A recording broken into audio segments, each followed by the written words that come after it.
I've always say beekeeping can be simplified as long as you do these three things. But it's so critical to get through winter. That's the most critical part about winterization. Now you're thinking, wait a minute, dry sugar, how do bees take that in? Here's how it works.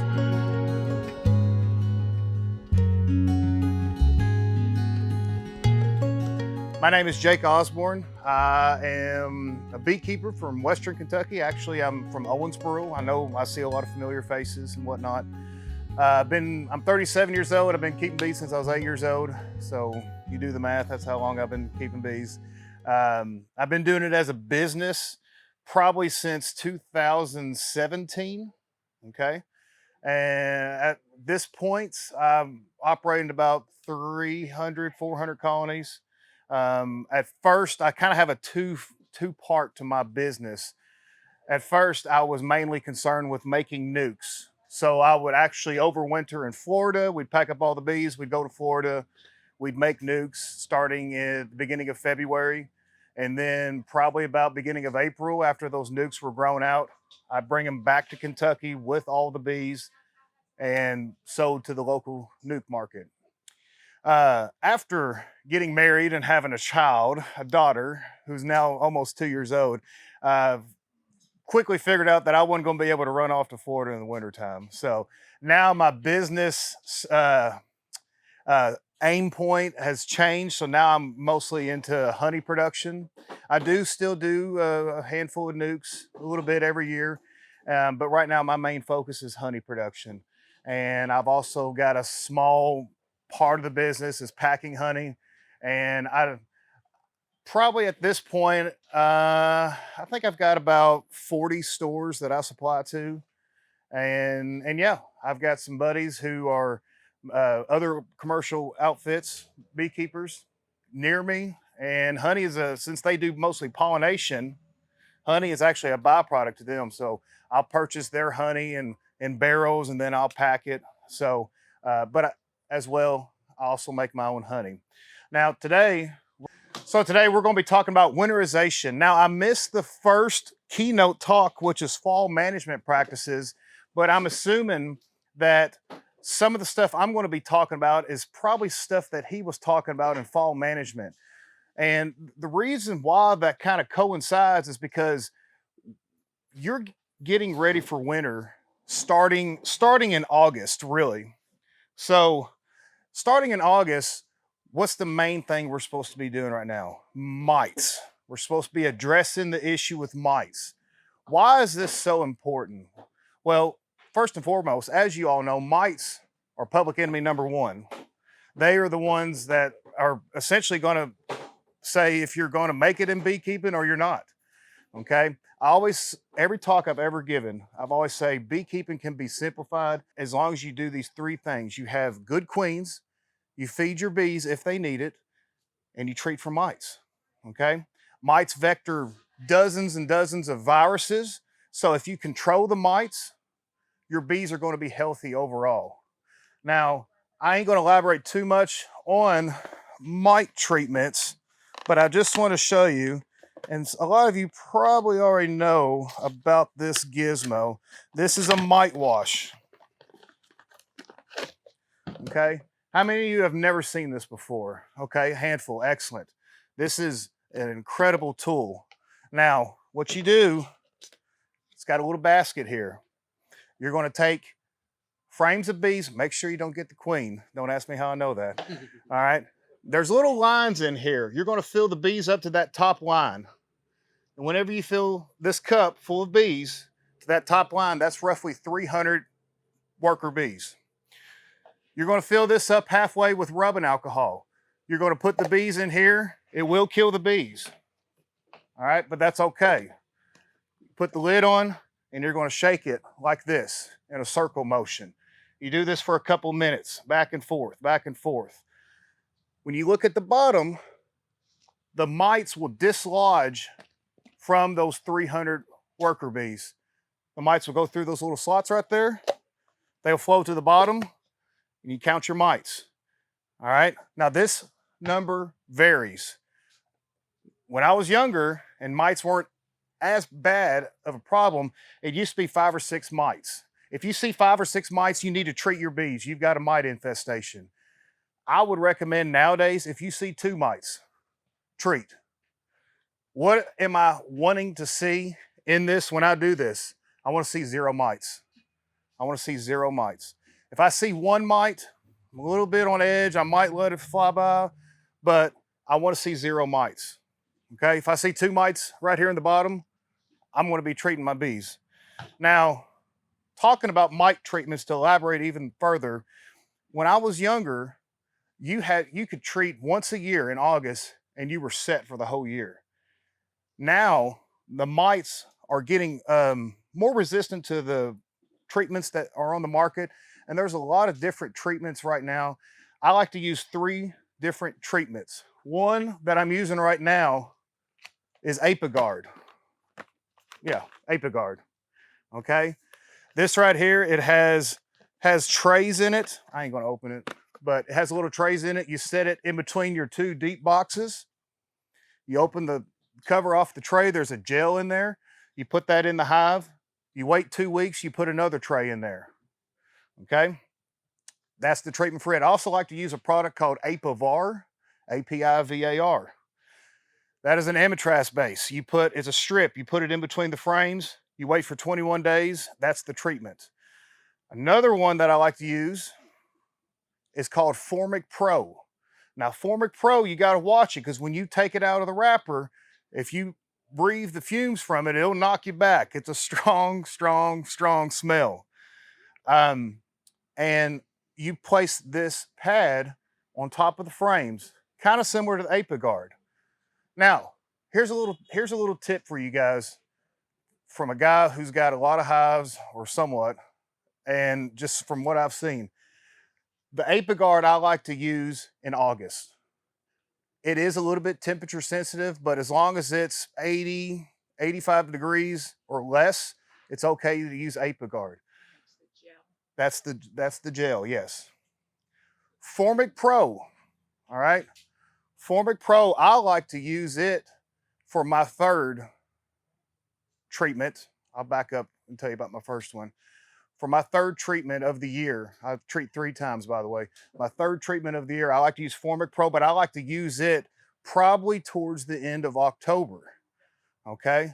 Now, well, what's up with that? I just treated with Apiguard, and I may or may not have mites in my wash. Formic Pro, I've seen, and I think a lot of others can back me on this. I've seen they can have a detrimental effect to hive beetles. Okay. I will connect that dot as I get into winterization. And just a little hindsight, I always like to treat at the beginning of the year with oxalic acid. Okay.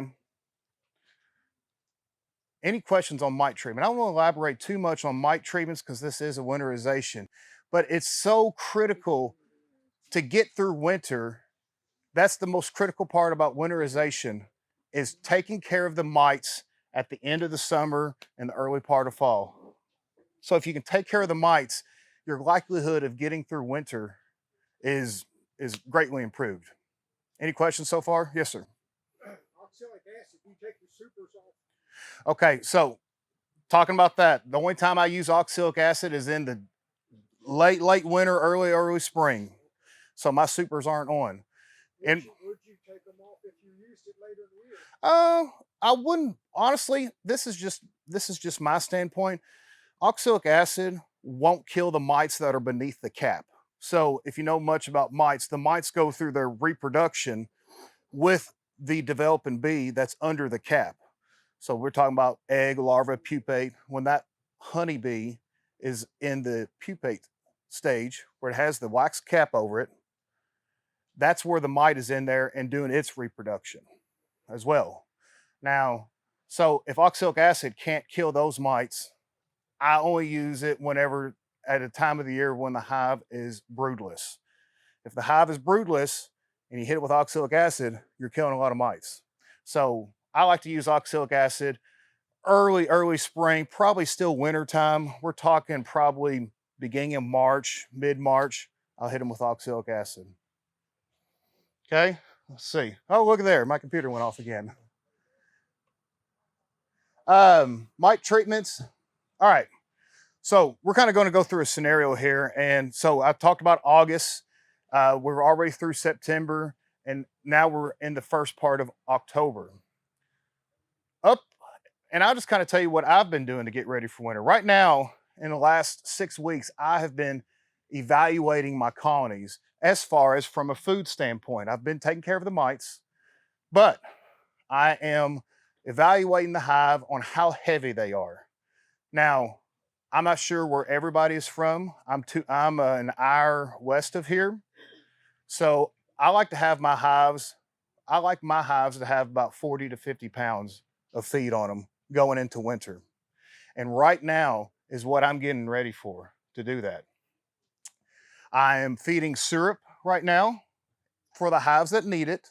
I've got some hives that are just, they're super heavy. They're good to go. I don't want to waste any of my money on feeding them because they're already slam full. And honestly, if I was to feed them, it might be bad, more bad than good, because they'd be plugging out the hive and where the queen can't lay eggs. So, but the hives that are a little bit weaker, I am feeding a heavy syrup. If you want your bees to grow in the spring, it's enticing to feed them a 1-to-1 ratio syrup.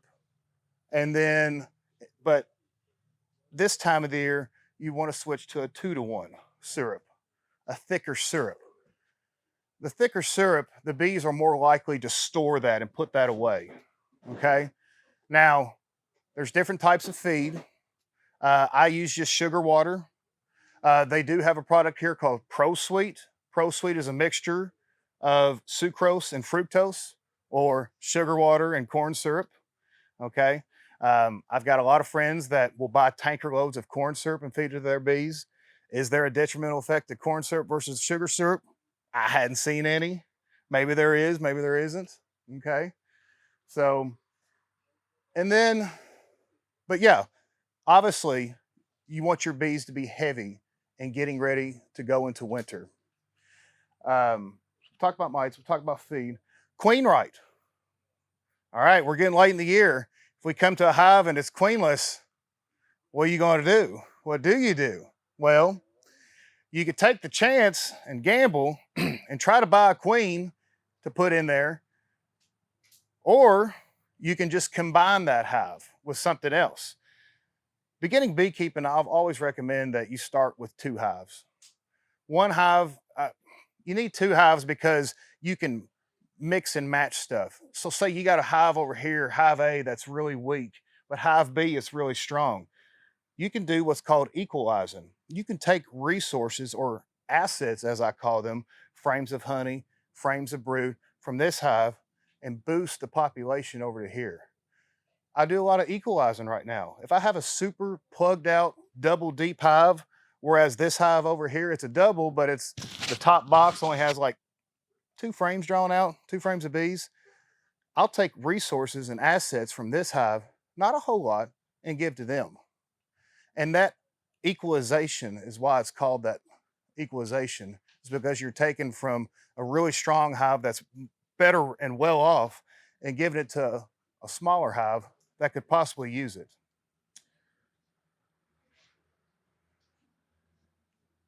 Yeah, so fall feeding, like I said, you're going to be feeding syrup. I want to talk briefly about pollen patties. I never use pollen patties, but I do use some pollen patties in the fall.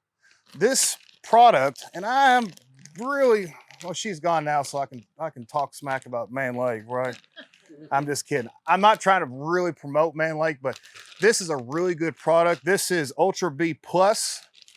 The good thing about this one, it's the purple label. It's got real pollen in it. They actually have, whenever they make this, they buy real actual pollen and they put it into this for the patty.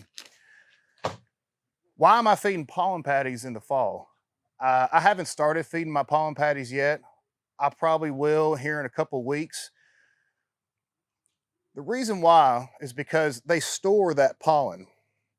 They store that pollen and they will actually mix honey and other liquids with it, kind of cause it to ferment. And that way, that is a bee's way of preserving that pollen.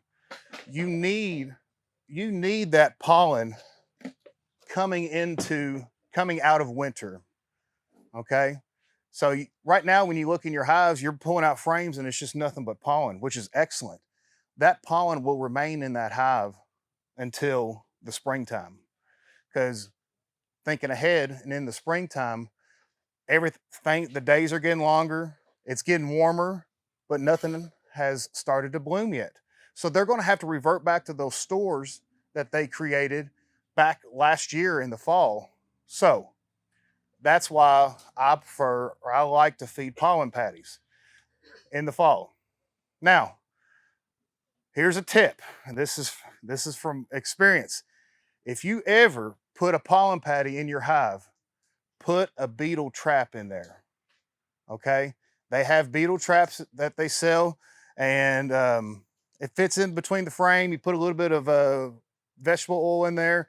The bees will chase the beetles. The beetles get in the oil and they die. If you're going to put a pollen patty in your hive, put a beetle trap in there. The beetle trap is like, I don't know how to describe it. Or excuse me, the pollen patty, I don't know how to describe it. It just creates the perfect resource for beetles. If you have a pollen patty in there, there's a good chance that beetles can come in there and they can just reproduce very rapidly. I believe it's just what their desired food source. That's why they are so prolific in the hive whenever a pollen patty uh, is there. But again, I think that having that pollen patty in there will help the bees not necessarily get through winter, but it will help the bees coming out of winter. Does that make sense? Okay. All right. Do you put that in conjunction with the sugar water as well? Yes. Okay. Yes. Yeah. So to kind of elaborate what you're asking there, yeah, I'm feeding like crazy during this time of the year. My area, and your area may be different. My area doesn't have a strong fall flow. I was just talking with Kent Williams over there. He's having a great fall flow right now. I've talked with others. The goldenrod is in full bloom right now. You smell that the nectar from goldenrod. I always call it the stinky sock smell. If you walk past your hive and you get this aroma, like, whoa, what is that? It's probably goldenrod nectar that's coming in. Okay, everybody refers to it as the stinky sock smell. Uh, Aster as well is a flower that will typically bloom this time of the year. But again, where I'm at, an hour west of here, we have those flowers that forage there, but they don't make a whole lot of nectar. Hopefully, maybe one day that will improve, but we shall see. Uh, in the meantime, I am feeding quite a bit right now. Uh, Again, the 2-to-1 syrup, pollen patties. You can't really see it, but there's just a pollen patty, and the bees will get on that pollen patty.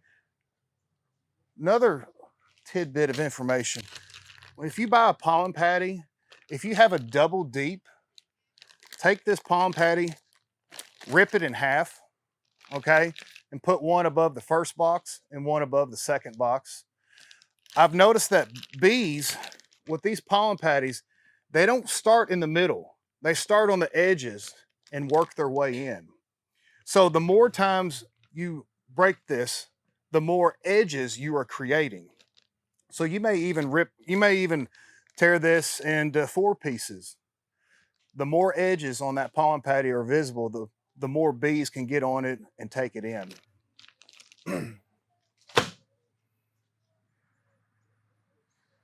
There we go. All right. So now we've been feeding, we talked about pollen patties, we talked about mites initially. Now let's talk about November. All right. November, which is coming up real soon. Time flies. November is the time when I take my winter losses. Now, what does that mean? I take my winter losses in November. What that means is if I come up to a hive, I don't know if I, yeah, if I come up to a hive and it has 3, 4 frames of bees and the frame looks like that, you can't really see it probably there from the back, but the frame's not full of bees. It looks like it's queenless. It's a dwindling hive. It's not going to make it through the winter. Let's just face facts. So what I do, and of course you got to understand, I've got I've got several hives that are out in the field. If I come across a hive in November and it's super weak, 3 or 4 frames of bees, probably queenless, they just look rough, I just shake the bees out and I move on. I take the box with me, store the box for the winter time. I shake the bees out. It sounds nuts, and it's difficult. It's so difficult for beginning beekeepers or even guys who have been keeping bees for, multiple years. It's hard to do that, but trust me, and it took me a while to get over it. Trust me, that 3, 4, maybe even 5 frames of bees will not make it through winter. It will not make it through winter. Shake them out, store your box, try again next year. Okay. That's called taking your losses, your winter losses in November. Okay. Let's see. Take your losses in November. Now, something else I want to discuss. A lot of times I will have single box colonies at that time of the year in November. Okay. It's probably because I made splits. I made splits probably about 3 weeks ago, and I made strong splits. I probably started with 3 frames of brood, 2 frames of honey, a couple of frames that are already drawn out. Just which, by the way, side note, drawn comb is absolute gold in terms of assets. If you have drawn comb, protect it. It's a huge asset. And right now, those bees those splits have hatched out, and they're almost a full box of bees. But they got a new queen in there. I made sure they had a new queen. I've been feeding them, but I don't like to overwinter single box colonies. I like to winter double deeps. That's so. What do I do in November? I use this gizmo. Now I got this out of the store. Believe it or not, you can make your own pretty easily. You get a piece of 3/4 inch of plywood. You cut it up. You cut 2 holes in it, probably 3 inches. You put some of this 1/8 inch hardware cloth, mesh wire over it on both sides, and you have a double screen board. This is a double screen board that you can buy. In November, I'll go to my double deeps, take the lid off. I place this on it. Now, yeah, I've got it set the right way. I'll set this on top of the double. I'll take that single box colony and I'll place it on top of here. So what's going on there? Well, because there is a divider in here, it's a double screen on both sides. This piece of wood here and the way this is constructed, there is a gap between the 2 screens. So the bees cannot communicate with each other. That gap allows or prohibits the bees from the bottom box to communicate with the top box. With me? But the beauty of it is they're sharing the heat. They're sharing the heat. So that strong double deep throughout winter is going to be putting off heat. What does heat do? It goes up. That heat comes up, and now this bottom strong colony is heating that single box of bees above.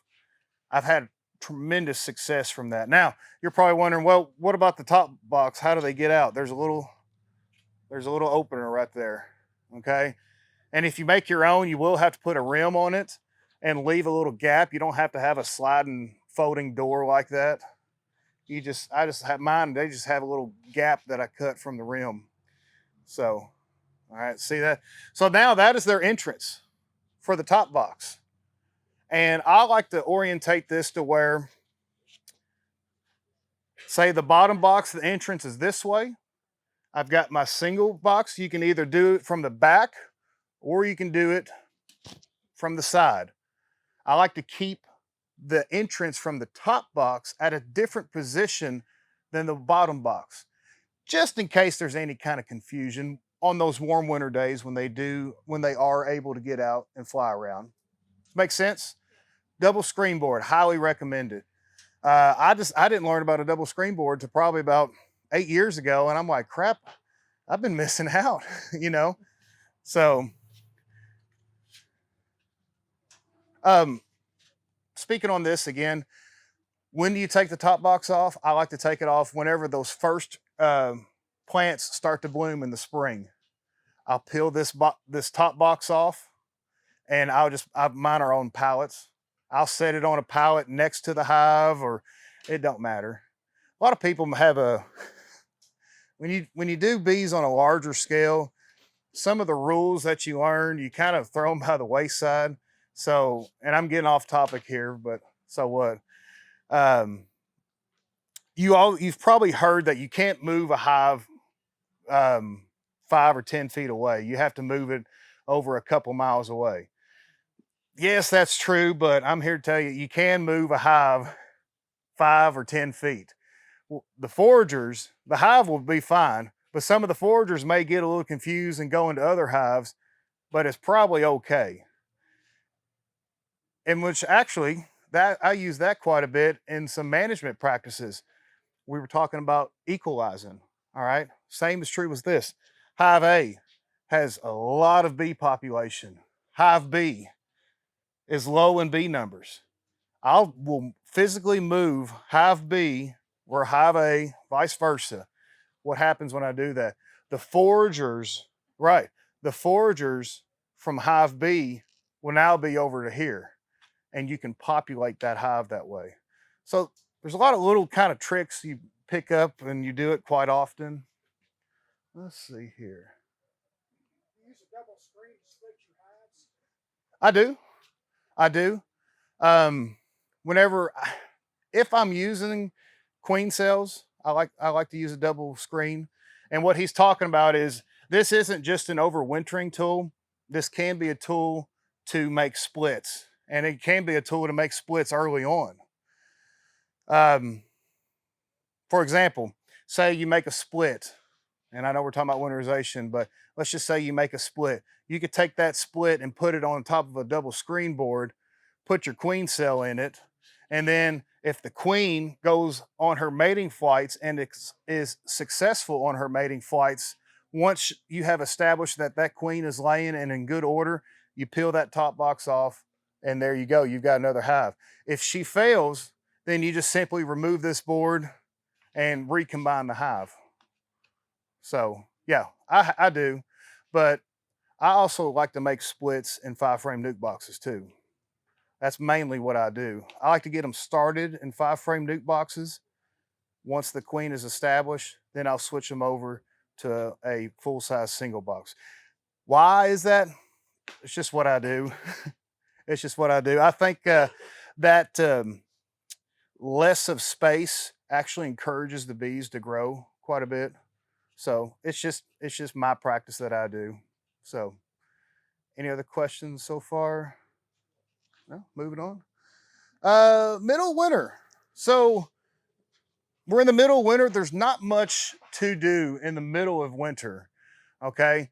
You've got your double screen, you got, everything's good. Your mice are taken care of, they're heavy. If you get caught in a situation where your hive is not as heavy as you would like, or maybe you just want to have, just throw everything at it so you are sure or confident that you're going to be successful in this. This is also a really good product. Now, this is what I call this a winter patty. It's basically just a whole bunch of sugar and syrup and a few others. I'm looking at the ingredients. There's actually more into it than what I thought. But you can make your own winter patties. They've got several different recipes online. Essentially, you're taking sugar water and you're mixing probably 5 pounds of sugar with like a cup of water. That's not much at all. And you can kind of feel this if you want. It's a patty. It's really thick. Okay. But this is an excellent product. I started using this. It came out 2 years ago, and I had gotten some and I used it, and I had really good success with it. Again, the instructions tell you just to cut a slot in there and lay it on top of the frame. But this is quite a bit. And if you're just kind of on the outs on if you think your hive has feed, but you want to make sure that it has extra food in the wintertime, you can cut these in half. And so this can actually feed 2 hives. Now, if you have a hive that's really light, you may think about putting this whole thing on there. And I think this is probably a pound, maybe 2 pounds, but great product. I've had really good success with it. Again, you can make your own. Another thing that I've done in the past that works well, not as well, but it does work well. All of my hives, the lids, they have rims on it. Okay, so instead of just being a flat lid, they actually have a 3/4 of an inch rim that I've nailed onto the bottom side. So see this double screen, it has a rim right here.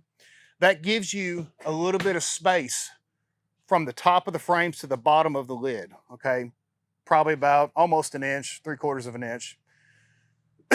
One thing that I've done is I've taken newspaper, just regular newspaper. I'll lay it on top of the frames and I will put dry sugar on there. You've heard that? Okay. Done it? Yeah. Yeah. And I've done that a lot too. Now you're thinking, wait a minute, dry sugar, how do bees take that in? Here's how it works. When you have that winter, in the wintertime, when the hive is in a cluster, it creates condensation. That condensation rises, it actually gets into the sugar and will create something similar to this right here. Moisture will get into that sugar, and then that will allow the bees to get onto that, what was once dry sugar, now it's moist sugar. So, and they will actually be able to take it in. I've had pretty good success at that with that as well. It's simple, nice and simple and easy. All right. That is basically the gist of feeding in the middle of wintertime. That's what you can do. Again, you're limited to what you can do in the middle of the wintertime. That's why it's so important to take care of your bees right now and getting them ready for winter.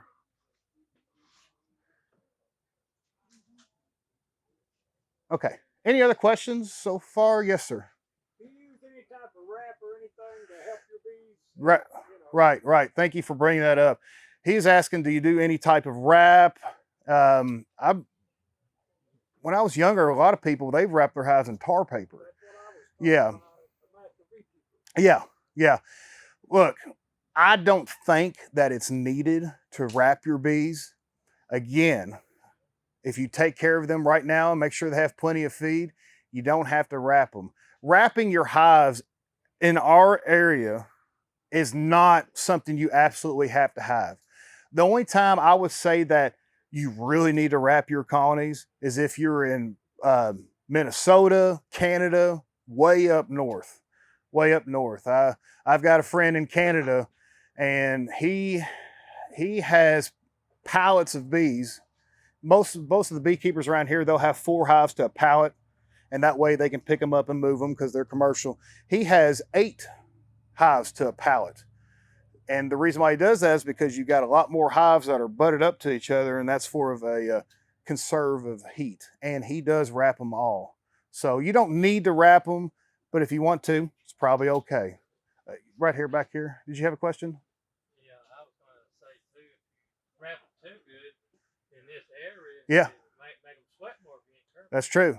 That's true. That's very true. So yes. What feeders are you using now? Feeders? What type? Oh, the only feeder I ever use is the 1.5 gallon feeder that goes inside the hive. Yeah. Now, let me explain that, elaborate on that. Because, you know, in this beekeeping deal, they've got a gizmo for every single thing. If you want to, they've probably got 20 different style feeders, and let's don't overcomplicate this. I like the 1.5 gallon feeder. The feeder that they have just the feeder, or they have the caps and ladder, which is a cap and has the 2 plastic cylinders, and the bees can crawl down in there and not drown and come up. Those are great, but I'm in this as a business. I think they cost a little bit more. Now, for guys who have 10, 12, 20 hives, sure, buy the caps and ladders. But it's not something that I want to spend my money on. I just use the regular 1.5 gallon feeder that's wide open, and I throw some sticks in there. The sticks float to the top. The bees get on the sticks. That way I hardly have any drowning, and it does great. Now, since you brought that up, 1.5 gallons, why not just 1 gallon? The 1.5 gallons, you're forced to take out 2 frames because it's so wide. So now you only have 8 frames per box, and that's okay. that is okay. All of my boxes have a 1.5 gallon feeder in it. All right. I like that because since you only have 8 frames, you also have more space. And the reason that's good is because you can slide those frames over. You got more room to work.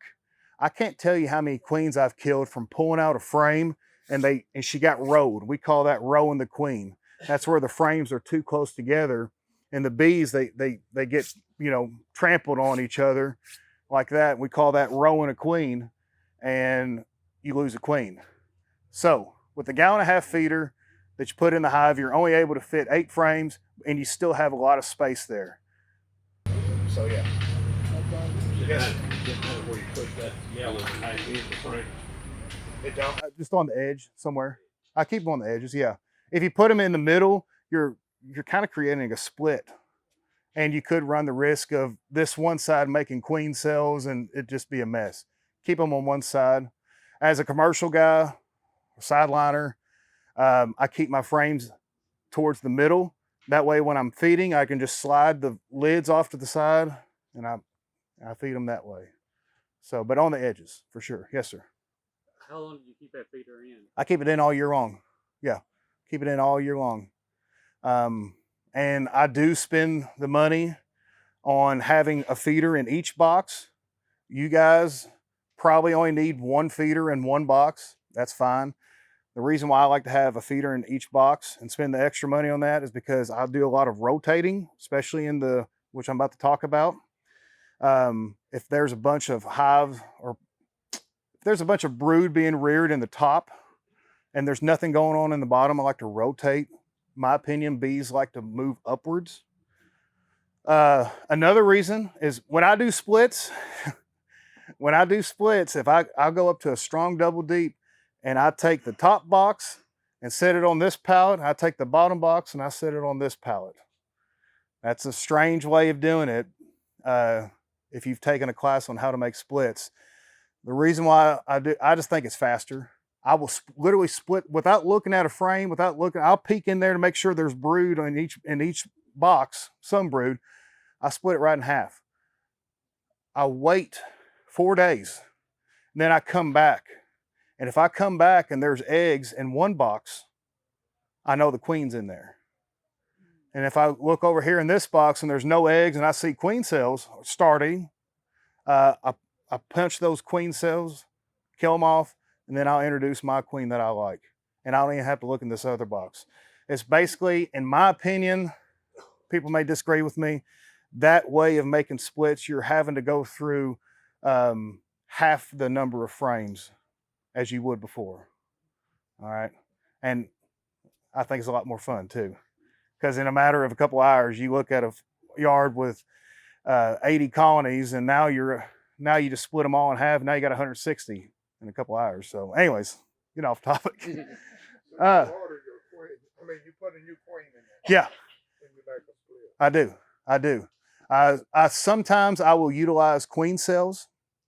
This year I just got so busy with everything else. I bought a lot of mated queens, and once I'd make that split, after that time period, once I put that mated queen in there, they jumped on her, and I had probably 98% acceptance of the mated queen. But they will actually make a queen if you Yes. put the brood over in you. Yeah. So if you were to make a split, there's basically 3 ways you can make a split in terms of talking about queens. One, you can make the split and let them raise their own queen. If you do that, it takes 2 weeks for the queen to go from egg to finish. It takes another 2 weeks for her to get mated. All right. Now, option 2, you can take a split and you can put a queen cell in there. You say you got the queen cells from a buddy, Jim down the road, whatever, or you made your own. You put that queen cell in there. Now, you have to wait 2 weeks before you have a mated queen because it takes 2 weeks for her to do her mating flights. If you make a split like what I did and you put a mated queen in there, you're off to the races. So from a productivity standpoint, I can justify spending the money on that queen because I'm saving time. And she's already been bred. She's already been bred. When that new, like if she hatches that queen out in that new hive. Yes. Yeah. She's still got to make that flight. And That's right. In the air, right? That's right. That's correct. That's correct. From egg to finish, it's actually 16 days. But then it takes another 2 weeks for her to complete her mating flights. It takes longer. It does. Would already be laying. Right. Right. That's right. Boy, the queens have got expensive. Yes, they sure have. They sure have. That is very true. Okay. Now, oh, yes, sir, back there. Whatever queen that lays a bunch of brood. I don't look. The pollen, yeah. Yeah, the pollen is actually an older style queen. They used to use it a whole lot, but it's kind of making a comeback. Now, there's Italians, there's Russians, there's Saskatraz, there's Buckfast. Anybody heard Buckfast? I don't think. Okay, I see a few nods. I don't feel. That's a whole nother story. I don't think Buckfast what they used to be. Golden West, I think that's a new one. I've heard really good stuff about the Golden West queens from some of the guys. They're hard to get, and if you can get one, I think you're going to pay for it. I like, excuse me, the Carney Owens, the Caucasians. I haven't dealt with the Caucasians as much because in my area, for some reason, they make a crap ton of propolis. The Caucasians are notorious for being producers of propolis. You get in a hive, and I mean, your hive tool, it looks like it just got bent in half because there's so much propolis. But if I had an ideal queen to answer your question, I like a mix of Italian and Carney Owen. The Italians are great honey producers. The Carney Owens, you get that prolificacy, and I think they're a little bit more gentle, a little bit more. To be honest, I get a lot of my queens from a buddy of mine. I've got 2 guys down in Florida, and they are, I'd say, spicy.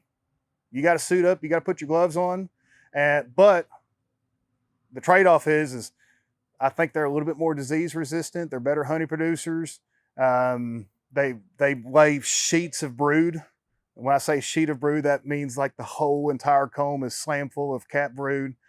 And this is the queens that I get. They call them Italians, but they're probably just a mutt, a mixture of just everything. So, but I like those queens that lay a lot of brood. I really do. And I mean, I'm getting excited just talking about it. I just like so. What would you pay for a queen like that? Well, Range. yeah. So as far as pricing goes, you know, it's kind of like, I guess you're going to pay for what you can get, and obviously numbers matter. There is usually people have a price breakdown. If you buy 1, it's going to be the most expensive. If you buy 50, it's going to be less, and so forth. But I mean, if you're looking at between $25 and $40, that's just a rough range, and yeah. So, but queens are critical. Treating for mites is critical. Feeding your bees is critical. If you do a lot of those, if you do all those correctly, you'll be successful at it. I firmly believe that. Any other questions before I kind of move on? I don't even know what time is it going to be. Oh, we got 2 minutes. One more on that. Yeah. What do you think about that? I've caught swarms off my hive. Yeah. Put them all, you set them Yeah. by the side of the other. Yeah. Good or bad? I mean, that's how long. Well, let me ask you this: when are these swarms? Inbred is what I'm thinking. You wouldn't have any issues with inbreeding. I can elaborate on that, but I'm curious, when were those swarms happening? Are they happening in the spring? Okay, yeah, you're fine. You're fine. You're fine. Now let me elaborate on that. If you see hives that are swarming in the late summer or the fall, I hate to tell you, but that's probably because of mites. I believe that bees will swarm from a colony if they have a high mite infestation. And they'll do that if they have a problem with beetles. I've seen beetles, they'll come in a hive and they will run that colony out in a matter of days if it gets severe. Bees, if they don't like the home they are in, they just pack up and leave. But I believe that if you see a swarm in the late summer and the fall, in my opinion, they probably have a mite infestation. If you capture them, by all means, treat them. You may be able to get them built up enough for winter, but maybe not. I don't know. Yes. 2 or 3 supers on some of my hives. And I'll take a super with some of the bees, put it on the hive body with no super, and with the bees, put the bees with it. You got a queen excluder? Okay. Okay. Okay. So the main thing, when what you're talking about is fine and dandy, but you just got to make sure you don't transfer that queen. You don't want to move that queen from this hive to this hive. Then you'll have an issue. You could shake the bees out, and then take it off the hive. Shake the bees out right there in front of the hive, so they can go inside. Put it back on with the queen excluder. And after about 24 hours, those bees will come back through. Now you got a box of bees and honey, and you're safe to move it. So, any other question? It is 10:45. Yeah. All right. Sounds good. All right. Yep. Thanks.